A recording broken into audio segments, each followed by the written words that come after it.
What is going on, ladies and gentlemen? Got Courtney here with us today. Yeah, look. All right, we got the Kizer Mystic. I ordered this knife for one reason only. I want to know where the heat treat's at. And, you know, I'm kind of glad I did. I like the knife. It's got really good action. I did tighten the pivot. It come a little loose with some super drop pointy action. Now, it's barely dropping, but since I've gotten kind of used to carrying the Chris Reeve, you know, I kind of enjoy having a little bit more control over the closing of it.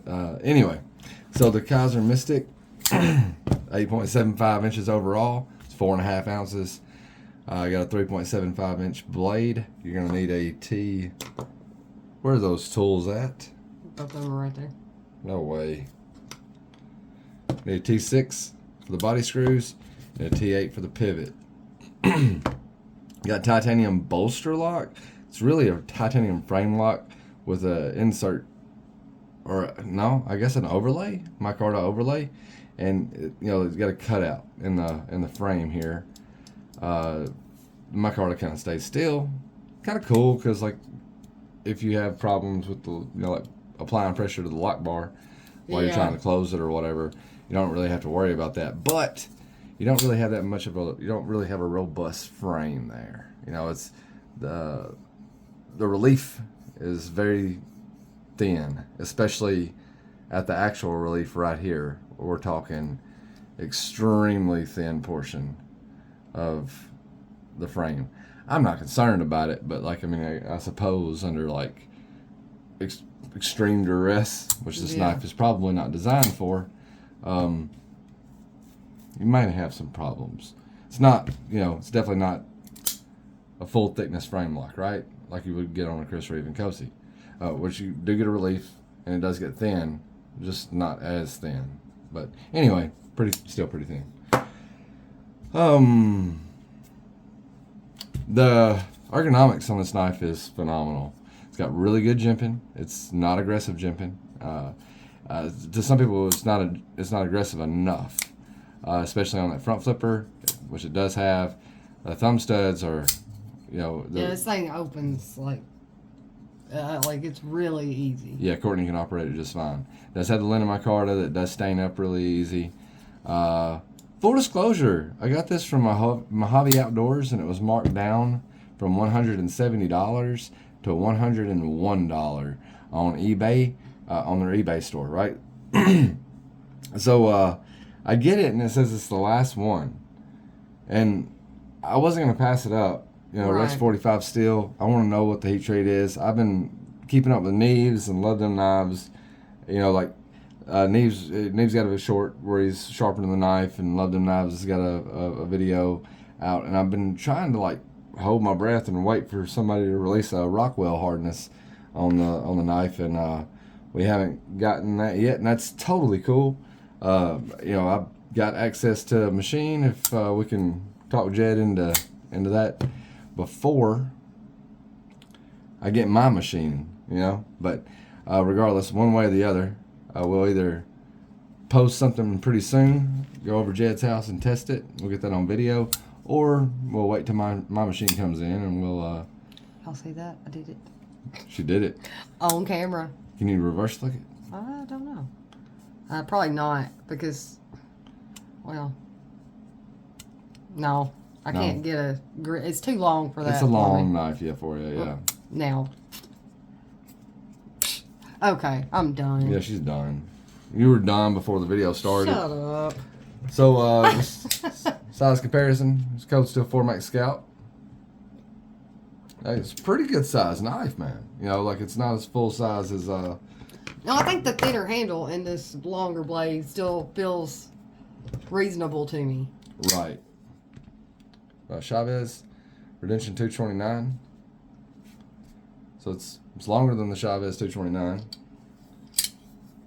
The pivot needs to be tightened up a little bit too. There. My dirty knife. Courtney's AD 20.5 she got from Tom Weingart. Thank you, Tom Weingart, again.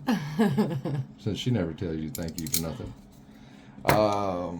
I just go ahead and point out my flaws before Billy does. Yes, my knife is not complete. Yeah. Well, I've been carrying this one around. That's the Inkosi. So you'll see like it's bigger than the Inkosi too. So the Mystic is a city that they do welling in. We just heard that on a video, Knives Fast. Oh, like I didn't. He heard in like an interview or something like that with him. Right. With the maker. Paul Munko.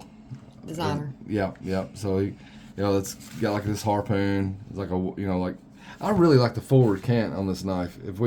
Let's take this away. We're talking about dirty. Lift this leather up. There's no telling what's underneath here. Okay. If we line this up with the lines, I hope you guys can see that. But you see this forward cant of this blade?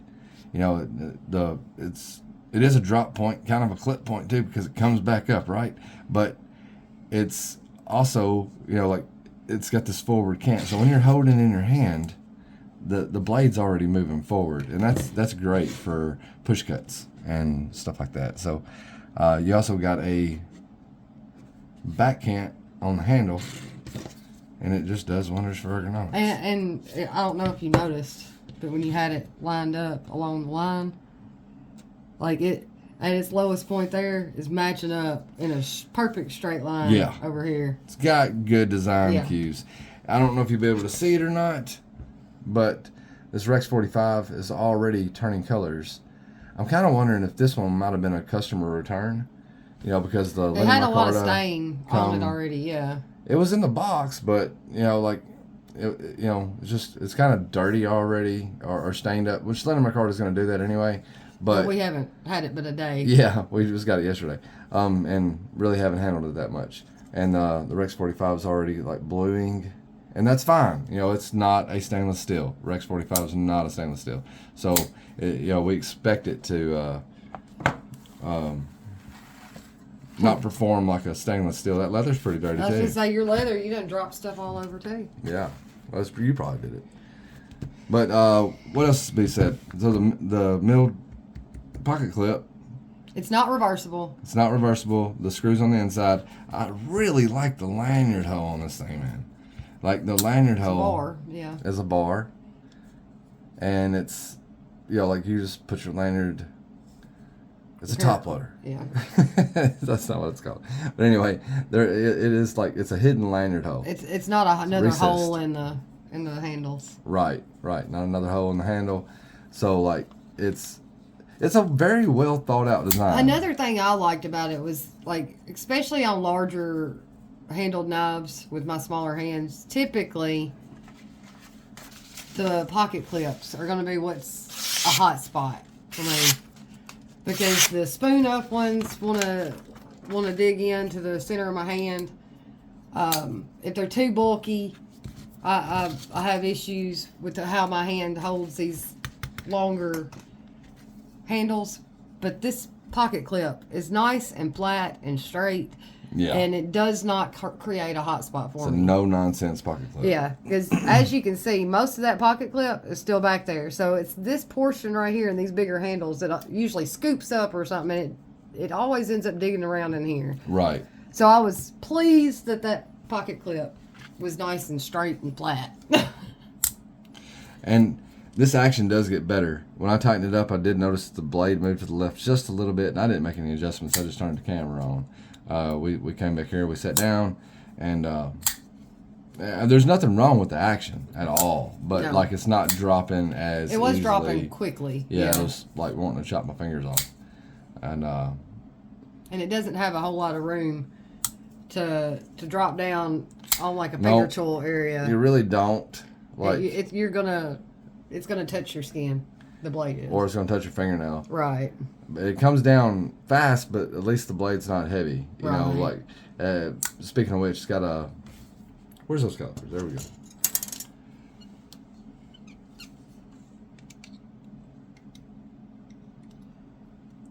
.1/8, so that's like 0.12 or 120 thousandths. Let's see. That's mode. That's 3 millimeters. Yeah. Or 11. 0.12. Yeah.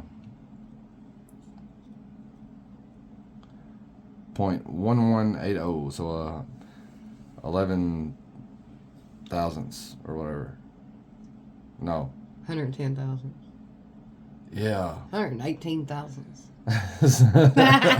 Something, man. I don't know. It's an eighth of an inch.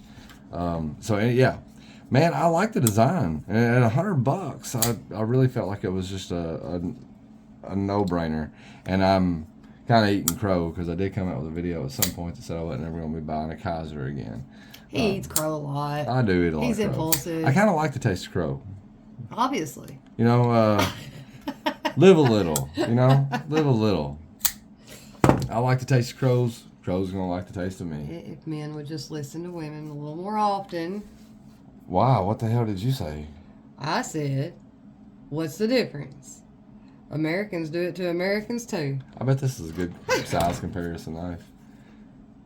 This knife is about the same length as a Spyderco Paramilitary 2 when it's closed, but when it's open, it's longer than the PM2 by a little bit. But that is a good. Yeah, that's a real this is good the comparison. Endura. Yeah. The Endura was it? And the Endura handle 4? width and all is probably very similar. Yeah, we'll check that out.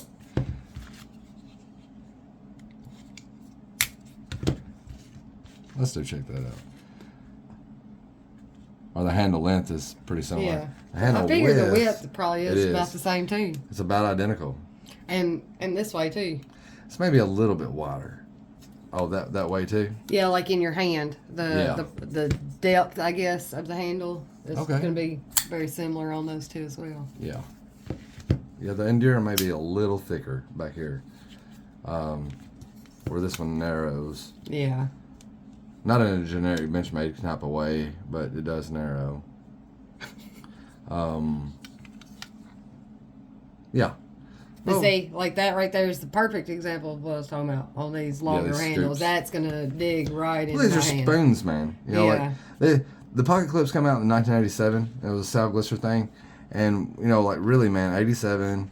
You know, he's in Golden, Colorado. He's designing knives for policemen in Miami, and you know, policemen in Miami need a little toot toot. You know, so you just unscrew the pocket clip. You know. Yeah, perfect. Yeah. Dip this down in your bag. You know, get your little toot toot. Go back fighting the cartel, whatever you was doing in '87. Cubans. From the confiscated. Yeah. So if you like the Endura, if you like the way the Endura carries, you're probably gonna be just fine with the the Mystic. with the Mystic. And man, you know what's crazy is like that same store I bought it from, Mojave Outdoors on eBay. Has them back in stock. They have them back in stock at 170 now. So like I was watching this for months, like maybe 2 or 3 months, and like the price went from 170 to like 156 to 140 to 132, 121, 111, 101, and I was like, I'm gonna go ahead and scoop it up at 101. If I'd have waited just a few more months, it would have been $0.